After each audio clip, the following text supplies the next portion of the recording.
নমস্কার বন্ধুরা, সুপ্রভাত। আজকে আমি বানাতে চলেছি এই তোপসে মাছের চুনো মাছ, আর চিংড়ি মাছ আছে, মোরলা মাছ আছে। আমি কলা পাতা দিয়ে পাতুরি করব। গরমকালে পেট ঠান্ডা হবে। আমি ধুয়ে ফিরে আসছি।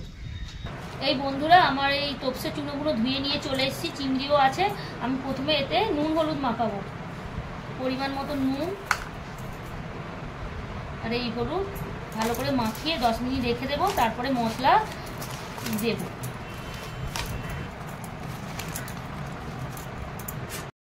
মাছটা 10 মিনিট হয়ে গেছে, নুন হলুদ মাখিয়ে রেখে দিয়েছি।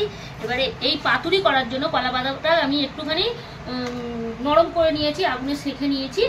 আর এখানে লাগবে টমেটো কুচি, টমেটো, পেঁয়াজ, এখানে রসুন পাতা কুচি দিয়েছি, ধনিয়া পাতা, এটা 4টে কারি পাতা, রসুন কুচি আছে, কাঁচা লঙ্কা কুচি, আর এখানে গন্ধরাজ লেবু আমি স্লাইস করে কেটে নিয়েছি। একটা পাতা গন্ধরাজ, খুব সুন্দর টেস্টি হবে। আর এখানে চিলি ফ্লেক্স আছে, ধনে, চাট মশলা, জিরে মরিচ, গোলমরিচ আর কাশ্মীরি লঙ্কা, এগুলো একসঙ্গে আমি মাখিয়ে নেব।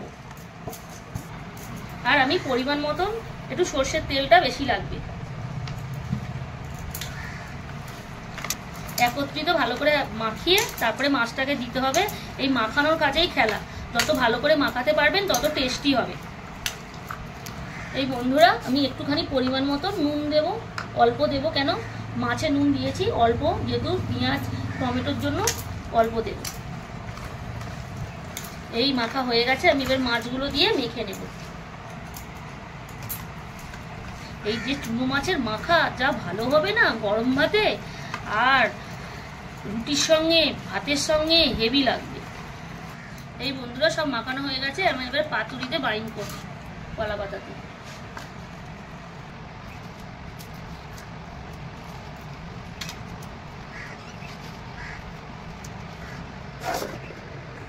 এই বন্ধুরা, এই সুতো দিয়ে ভালো করে মুখটাকে এমন করে বাইন্ড করতে হবে যেহেতু মশলাগুলো আর মাছগুলো বেরিয়ে না যায়।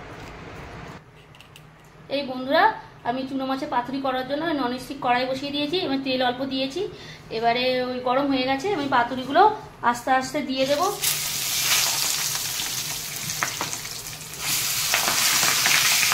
এবারে ঢাকনা দিয়ে দিয়ে লো ফ্লেমে আমি 20 মিনিট এপারে দেবো, 20 মিনিট ওপারে দেবো।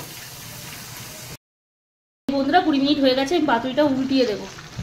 1 পিঠ হয়ে গেছে, লো ফ্লেমে।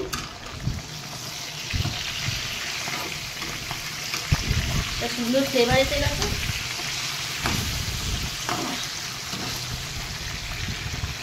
এই ঢাকনা দিয়ে আবার 20 মিনিট কুক হতে দেবো। এই বন্ধুরা, আমার পাতুরিটা হয়ে গেছে। দেখতেই পাচ্ছেন কলা পাতাগুলো পুরো একদম ফ্রাই হয়ে গেছে। আমি একটা একটা করে পাতুরিগুলো আমি তুলে নেব। গরম আছে।